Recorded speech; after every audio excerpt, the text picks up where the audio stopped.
नमस्कार, मैं Ravish Kumar. State bank of India 200 साल पुराना बैंक है और भारत का सबसे बड़ा बैंक है। जिस बैंक के पास 48 करोड़ ग्राहक हों और वो बैंक कहे कि 21 दिनों के भीतर इलेक्टोरल बॉन्ड का हिसाब किताब नहीं दे सकता है, यह बात सभी को परेशान कर रही है।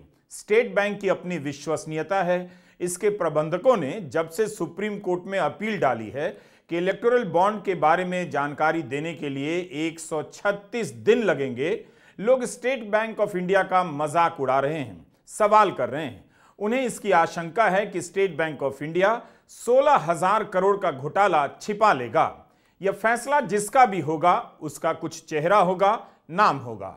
आज हम उन चेहरों की बात करेंगे। सुप्रीम कोर्ट ने अभी कोर्ट की अपील पर कोई फैसला नहीं दिया है, मगर इन लोगों के कारण लोगों का दिल बैठ गया है कि अब चंदे का खेल खेलने वाले घोटालेबाजों का नाम चुनाव से पहले सामने नहीं आ सकेगा। हम नाम और चेहरे की बात इसलिए करना चाहते हैं क्योंकि हर जगह बैंक का नाम और उसका लोगो ही चेहरा बना हुआ है। जैसे कांग्रेस ने यह पोस्टर जारी किया, स्टेट बैंक ऑफ इंडिया का लोगो दरवाजे का की होल है। कांग्रेस ने दिखाया है कि इसके पीछे से प्रधानमंत्री मोदी झांक रहे हैं। लिखा है एसबीआई किसको छिपा रहा है। इस तरह के लोगों से पता नहीं चलता कि इस बैंक को कोई आदमी भी चलाता है। इतने बड़े बैंक की छवि दांव पर लगाने वाले उन शख्सियतों के बारे में थोड़ी बहुत तो जानकारी आपको होनी ही चाहिए। नोटबंदी के समय तो किसी बैंक ने नहीं कहा कि हम नहीं कर पाएंगे, हमें 4 महीने का समय चाहिए। बस सबको जुटना पड़ ही गया और किया भी गया। फिर स्टेट बैंक ऑफ इंडिया किसे बचाने के लिए 136 दिन मांग रहा है। इस तरह का फैसला लेने वाले ये लोग कौन हैं? आप जानते हैं कि इलेक्टोरल बॉन्ड बेचने की अनुमति केवल स्टेट बैंक को मिली थी, मगर 15 फरवरी के फैसले के बाद बॉन्ड बेचने पर रोक लगा दी गई। इसे असंवैधानिक मानते हुए रद्द कर दिया गया। मिलिए दिनेश कुमार खरा से, जो एसबीआई के चेयरमैन हैं। 2.25 लाख से अधिक कर्मचारियों वाले स्टेट बैंक के चेयरमैन कहीं से गुजर जाते होंगे तो दफ्तरों में सनसनी मच जाती होगी, कुर्सियां छोड़कर खड़े होने की होड़ लग जाती होगी। यह सब अगर नहीं भी होता होगा तब भी स्टेट बैंक के चेयरमैन का अपना रुतबा तो होता ही है। क्या यह रुतबा केवल पद और कुर्सी से होना चाहिए? दिनेश कुमार खरा के नेतृत्व में स्टेट बैंक ने जो फैसला किया है उससे इस बैंक की छवि दांव पर लग गई है। जिस बैंक में हर दिन 23,000 डिजिटल सेविंग अकाउंट खुलती हो, वह बैंक कहे कि 22,217 इलेक्टोरल बॉन्ड की जानकारी देने में उसे 136 दिन चाहिए। तब फिर उस बैंक के नेतृत्व के बारे में बात बहुत जरूरी हो जाती है। दिनेश कुमार खरा इस समय 10 महीनों के सेवा विस्तार पर हैं। प्रधानमंत्री के नेतृत्व वाली नियुक्तियों की कैबिनेट कमेटी ने उन्हें सेवा विस्तार दिया है। अक्टूबर 2023 में इनका कार्यकाल खत्म होने के ठीक एक दिन पहले इन्हें 10 महीने का सेवा विस्तार मिला था। अगस्त 2024 तक चेयरमैन के पद पर रहेंगे। सेवा विस्तार मिलने के पीछे एक कारण यही होगा कि इनसे योग्य कोई दूसरा व्यक्ति नहीं मिला और न 10 महीने तक मिलने की उम्मीद होगी।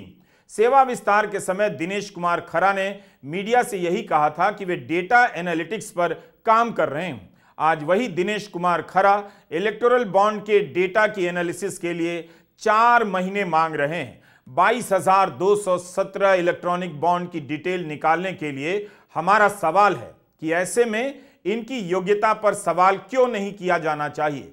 जब बैंक पर सवाल हो सकता है तो बैंक के चेयरमैन पर क्यों नहीं सवाल होना चाहिए? क्या दिनेश कुमार खरा इतिहास में अपना नाम इस तरह से दर्ज कराना चाहेंगे? जिस व्यक्ति का बैंकिंग सेक्टर में 40 साल का अनुभव हो, क्या ऐसा व्यक्ति अपनी जिंदगी भर की कमाई ऐसे लोगों को बचाने में लगा सकता है? उन लोगों को जिन्होंने चंदे के नाम पर लोकतंत्र से धंधा किया और घोटाला किया है।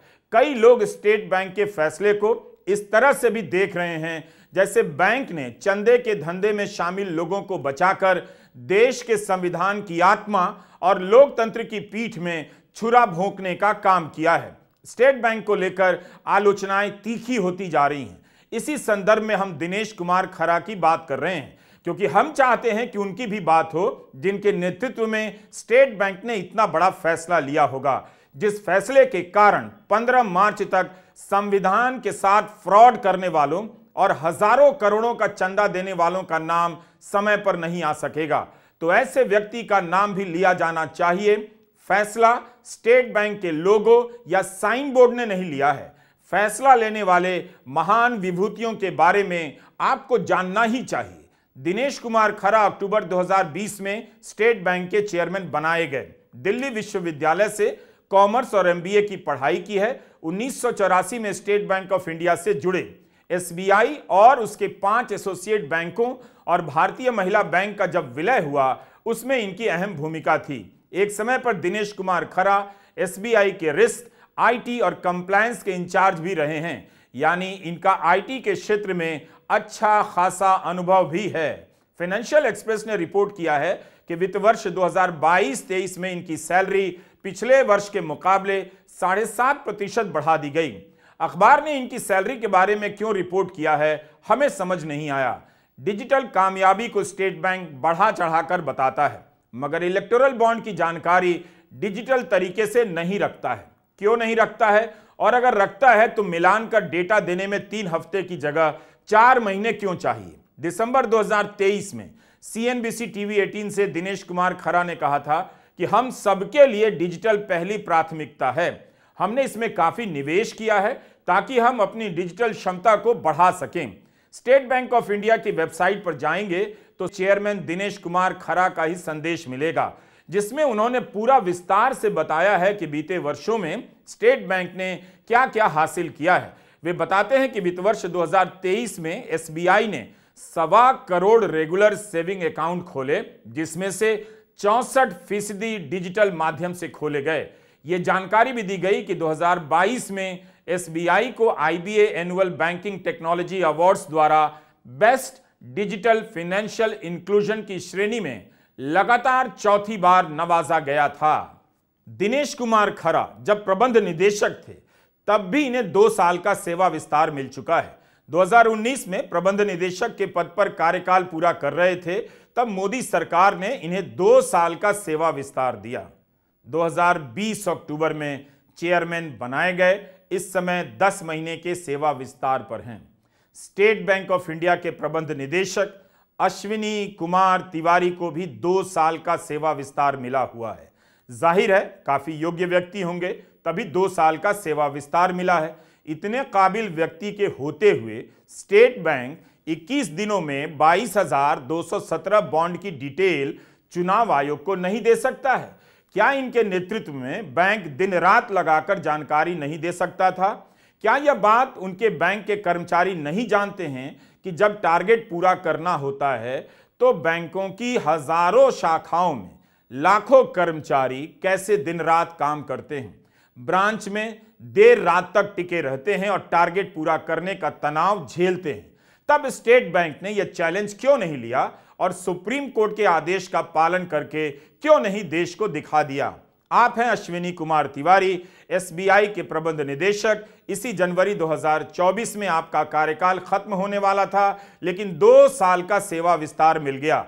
अश्विनी कुमार तिवारी के 2 साल तक सेवा विस्तार मिलने से कितने लोगों का प्रबंध निदेशक बनने का चांस हमेशा हमेशा के लिए समाप्त हो गया होगा। इन्हें नियुक्तियों की कैबिनेट कमेटी ने सेवा विस्तार दिया है, यानी हाई लेवल का मामला है। प्रधानमंत्री और गृह मंत्री कैबिनेट कमेटी में होते हैं। कायदे से सुप्रीम कोर्ट के आदेशों को लागू नहीं कर पाने के कारण सेवा विस्तार पर चल रहे इन अफसरों को तुरंत पद से हटा देना चाहिए। दूसरे अफसरों को नेतृत्व संभालने का मौका मिलना चाहिए। सेवा विस्तार को सरकार की कृपा के नजर से भी देखा जाता है। Do you get my point? Ashwini Kumar Tiwari के अलावा एक और प्रबंध निदेशक हैं, उन्हें भी 2 साल का सेवा विस्तार मिला है। यह हैं सीएस शेट्टी। जनवरी 2023 में इन्हें 2 साल का सेवा विस्तार मिला, तब से प्रबंध निदेशक हैं। यानी ये एसबीआई को चलाने वाले 13 सदस्यों के बोर्ड के तीसरे सदस्य हैं जो सेवा विस्तार पर हैं। 13 सदस्यों के बोर्ड में एक ही महिला प्रबंध निदेशक हैं, स्वाति गुप्ता। स्वाति गुप्ता पूर्णकालिक निदेशक हैं।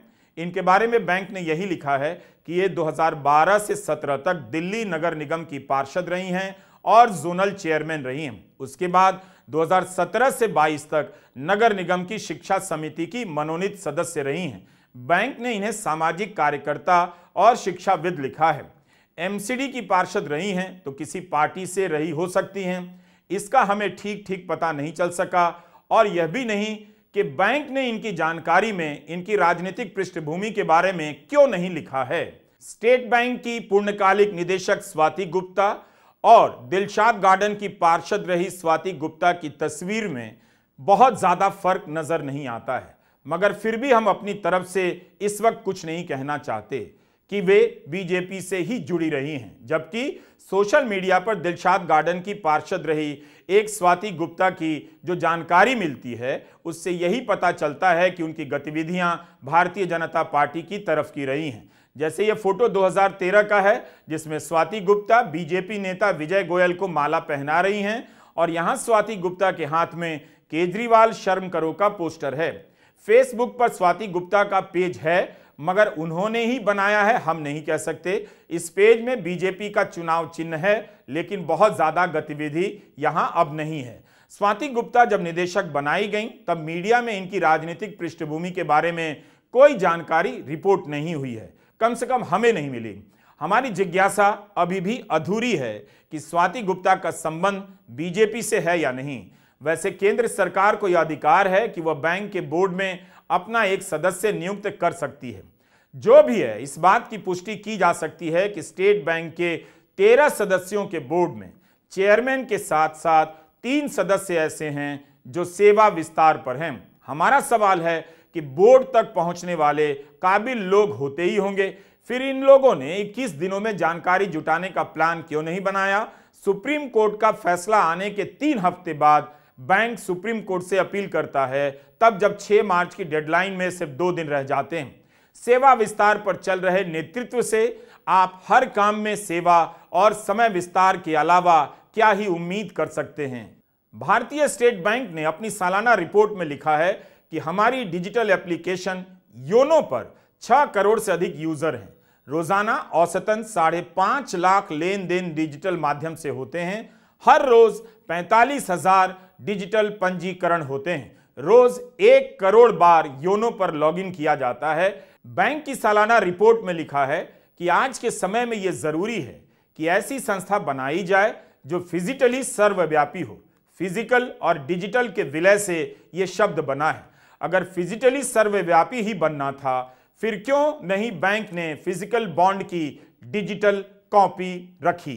पहला सवाल हमारा यह है कि इस देश का सबसे बड़ा सरकारी बैंक, पूरी तरह से कंप्यूटराइज्ड बैंक एसबीआई को 22,217 इलेक्टोरल बॉन्ड देने के लिए 5 महीने का समय क्यों चाहिए? यह तो एक क्लिक ऑफ अ बटन पर होना चाहिए। हमारा दूसरा सवाल यह है कि एसबीआई को एकाएक जब अवधि जिस दिन देना था उसके 24 घंटे पहले एसबीआई क्यों जागा? क्या एसबीआई को 25 दिन का टाइम लग गया यह सोचने में कि उनको कितना वक्त लगेगा? और यह एक बड़ा सवाल है। एक और सवाल है और उसका मैंने उल्लेख भी किया कि 48 करोड़ अकाउंट, 66,000 करीब एटीएम, 23,000 करीब ब्रांचेस होने वाले एसबीआई को 22,000 महज अकाउंट के लिए 5 महीने चाहिए। यह कितना हास्यास्पद है। एसबीआई पर प्रेशर कौन बना रहा है? इस आर्थिक अनियमितता को, इस काले धन के गोरख धंधे को कौन पनपने दे रहा था? क्यों एसबीआई पर दबाव बनाया जा रहा है? ऐसा क्या हो जाएगा अगर चुनाव के पहले ये नाम सामने आ गए? और सवाल यह उठता है कि क्या लोगों को लोकतंत्र में यह जानने का हक नहीं है कि कौन किस पार्टी को कितना और कब चंदा दे रहा है, जिससे वो देख समझकर वोटिंग के पहले अपना मन बना सके? यह पूरा गोरख धंधा है, अलायंस अब एसबीआई के साथ की गई है। हम लोग शुरू से कह रहे हैं कि भारतीय जनता पार्टी इस देश के हर संसाधन, हर संस्थान, हर संस्था पे कब्जा करना चाहती है। पहले सीबीआई, ईडी और इनकम टैक्स बने नए फ्रंटल, अब लगता है एसबीआई बन गया है। और समझना जरूरी है कि कितना भी षड्यंत्र एसबीआई और सरकार मिलकर रच ले, मोदी जी ने किससे कब कितना पैसा लिया और उसके एवज में जांच बिठाई या जांच बंद करी, उसके एवज में कौन सी नीति बनाई, इसका फैसला जनता करेगी, क्योंकि जनता सब देखती और सब समझती है। रिटायर्ड कॉमोडोर लोकेश बत्रा ने आरटीआई के माध्यम से बता दिया है कि इलेक्टोरल बॉन्ड से संबंधित आईटी सिस्टम बनाने के लिए एसबीआई ने 1.5 करोड़ से ज्यादा की राशि खर्च की है। करण थापर से जस्टिस दीपक गुप्ता ने इंटरव्यू में कहा है कि वे उस बेंच का हिस्सा रहे हैं जिसने 2019 में इस मामले की सुनवाई की थी। जस्टिस गुप्ता ने इंटरव्यू में कहा है कि अप्रैल 2019 के आदेश में सुप्रीम कोर्ट ने एसबीआई से कहा था कि आप इस जानकारी को तैयार रखिए, उसका ऐसा स्वरूप हो कि जब भी आपसे कोर्ट कहे आप जल्द से जल्द साझा कर सकें। जस्टिस गुप्ता रिटायर हैं और उन्होंने कहा है कि वे एसबीआई के इस जवाब को बिल्कुल स्वीकार नहीं करते हैं और यह पूरी तरह से हास्यास्पद है।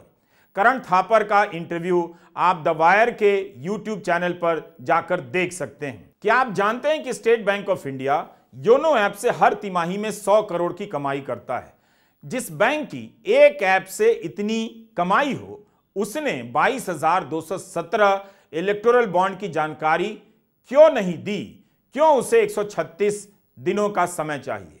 अनेक उदाहरण मिलेंगे जिसमें स्टेट बैंक डिजिटल क्रांति की बात कर रहा है, उसकी खूबियां बता रहा है, लेकिन जब बात इलेक्टोरल बॉन्ड की आई तो ऐसी बातें कर रहा है जैसे यह बैंक मुनीम जी के बही खाते से चल रहा है। इन्हीं सब कारणों से बैंक की नीयत पर शक किया जा रहा है, उसकी अपील को राजनीतिक नजरिए से देखा जा रहा है। इलेक्टोरल बॉन्ड के मामले में याचिका दायर करने वाली संस्था एडीआर ने कहा है कि वह स्टेट बैंक की अपील का विरोध करेगी।